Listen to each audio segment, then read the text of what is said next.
ಗೃಹೋಪಯೋಗಿ ಮಳಿಗೆಗಳಲ್ಲಿ ಅಗ್ನಿ ಅವಘಡ. ನೋಡುತ್ತಲೇ ಹೊತ್ತಿ ಉರಿದ ಮಳಿಗೆ. ಗೃಹೋಪಯೋಗಿ ಪರಿಮಳ ಸ್ಟೋರ್ಗೆ ಆಕಸ್ಮಿಕವಾಗಿ ಬೆಂಕಿ ಅವಘಡ. ಸಿಬ್ಬಂದಿ ಕೆಲಸ ಮಾಡುವ ವೇಳೆ ಅನಾಹುತದಿಂದ ಪಾರು. 4 ಸಿಬ್ಬಂದಿಯ ದೃಷ್ಟವಶಾತ್ ಪ್ರಾಣಾಪಾಯದಿಂದ ಪಾರು. ಟಿ ದಾಸರಹಳ್ಳಿಯ ಬಾಗಲಕೋಟೆಯ ಎಂಇಐ ಲೇಔಟ್ನಲ್ಲಿರುವ ಪರಿಮಳ ಸ್ಟೋರ್ ಶಾರ್ಟ್ ಸರ್ಕ್ಯೂಟ್ನಿಂದಾಗಿ ಈ ಘಟನೆ ನಡೆದಿರುವ ಶಂಕೆ ಸದ್ಯ ವ್ಯಕ್ತವಾಗಿದೆ. ಬಾಗಲಕೋಟೆ ಪೊಲೀಸ್ ಸ್ಟೇಷನ್ ವ್ಯಾಪ್ತಿಯಲ್ಲಿ ಘಟನೆ ಸಂಭವಿಸಿದೆ. ಪೀಣ್ಯ ಅಗ್ನಿಶಾಮಕ ದಳದಿಂದ ಬೆಂಕಿ ನಂದಿಸುವ ಕಾರ್ಯ ನಡೀತಾ ಇದೆ. ಲಕ್ಷಾಂತರ ಮೌಲ್ಯದ ವಸ್ತುಗಳು ನಾಶವಾಗಿದೆ, ಬೆಂಕಿಗಾಹುತಿಯಾಗಿದೆ. ಟಿ ದಾಸರಹಳ್ಳಿಯ ಬಾಗಲಕೋಟೆಯ ಎಂಇಐ ಲೇಔಟ್ನಲ್ಲಿರುವ ಪರಿಮಳ ಸ್ಟೋರ್ನಲ್ಲಿ ಬೆಂಕಿ ಅವಘಡ ಸಂಭವಿಸಿದೆ.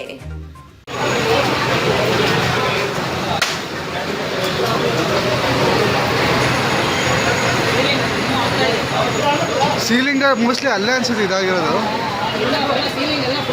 ಬೀಳ್ತಾ ಇದೆ ಕೆಳಗೆ.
ಫಸ್ಟ್ ನನ್ನ ಪ್ರಕಾರ ಕರೆಂಟ್ ಹೋಗಿತ್ತು ಅಂತೆ.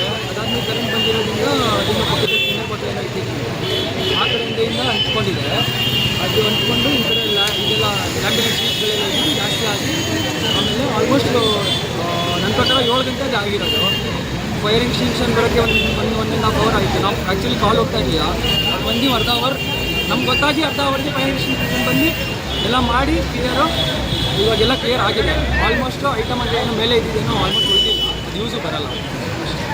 ಏನು ಐಟಮ್ಸ್ ಅಂದರೆ ಯಾವುದು ಏನು ಯೂಸ್ ಬರಲ್ಲ. ಯಾವುದು ಎಲ್ಲ ಪೂರ್ತಿ ಅಂತೂ ನಾಶ ಆಗಿದೆ. ನೀರು ಹಾಕ್ಬಿಟ್ಟು ಎಲ್ಲ ಇದು ಮಾಡಿಬಿಟ್ಟಿದೆ ಅಷ್ಟೇ.